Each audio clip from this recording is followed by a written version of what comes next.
Last Friday, the EPA announced that some Volkswagen and Audi cars made between 2009 and this year were using a so-called defeat device to get around emissions laws designed to keep the air clean. But what does that mean exactly? Well, modern cars have dozens of computers inside them, and some of those computers help coordinate the functions of the engine for optimum performance while making sure that there isn't too much garbage coming out of the exhaust pipe. They've actually been working this way for several decades now. Basically, every part of a modern car's engine has a sensor or a controller on it, and these computers are reading in data thousands of times per second, making adjustments like the ratio of fuel to air that's going into the cylinders. These cheating Volkswagen and Audi models are diesels, and diesels have one more really important computer-controlled parameter, which is the amount of unburned fuel going into the exhaust. Now that sounds bad. It doesn't sound like you would want unburned fuel going into the exhaust, but in the case of a diesel, you have something called a NOx trap, which is a device that absorbs and traps nitrogen oxides that are pollutants that would otherwise go into the atmosphere. And the effect of that NOx trap is enhanced with unburned fuel. So a defeat device is a special program inside these computers that can make it look like the car meets emission standards even when it doesn't. Volkswagen had a problem on its hands. Its diesel engines were known for getting great fuel economy, but the NOx trap only works well when more fuel is being used. So the car would detect using this defeat device when it was getting an emissions test. It would use more fuel, make the NOx trap work well, emissions would be fine, but then you get on the road, the device turns off, you're burning less fuel, but you're putting as much as 40 times more pollutants into the atmosphere. But how the heck did the car know that it was being tested for emissions compliance? The EPA says it was a sophisticated system that checked things like steering wheel position, speed, how long the engine was on, and even the atmospheric pressure. In other words, there was no way this was accidental because the software was designed very carefully to detect an official emissions test. That's some pretty serious deception, and that's why Volkswagen is in such serious trouble. In fact, their CEO, Martin Winterkorn, just stepped down. So what happens next? Well, if you own one of the 500,000 diesel Jettas, Beetles, Golfs, Passats, or Audi A3s affected, the good news is that your car is still safe to drive. You don't have to put it away until Volkswagen issues a recall. But at some point, they're probably going to have to update the software inside your car, and when that happens, you might get fewer miles per tank. Lawyers are already gearing up for class action lawsuits, so owners might get compensated at some point in the future. But that's not going to happen anytime soon.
When on, here T are 0, the output is 0. When just T is 1, the output is 0. When just R is 1, the output is 0. When R and T are 1, the output is 1.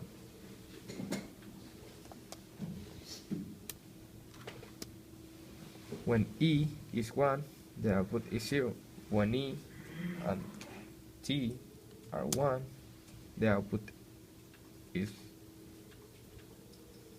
0. When E and R are 1, the output is 0. When E, R, and T are 1, the output is 1.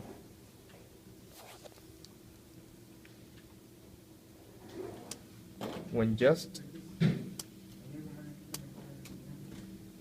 on is 1,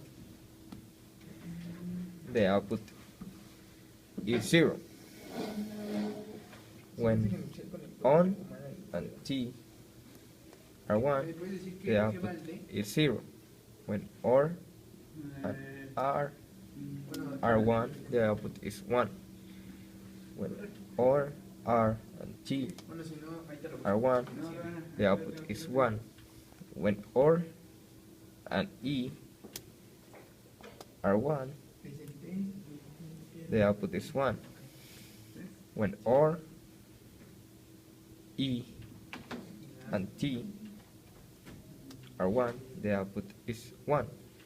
When OR, E, and R are 1, the output is 1.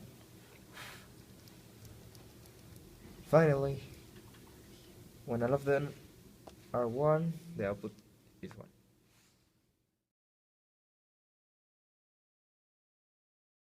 Okay, when all are 0, the output is 0.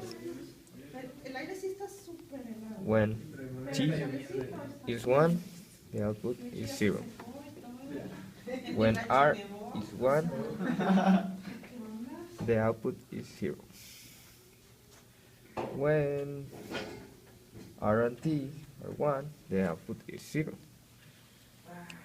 When E is 1, the output is 0. When E and T are 1, the output is 0.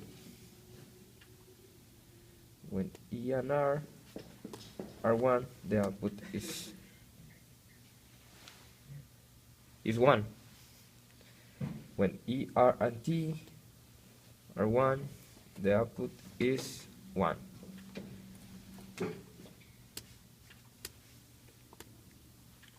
When on is 1, the output is 0.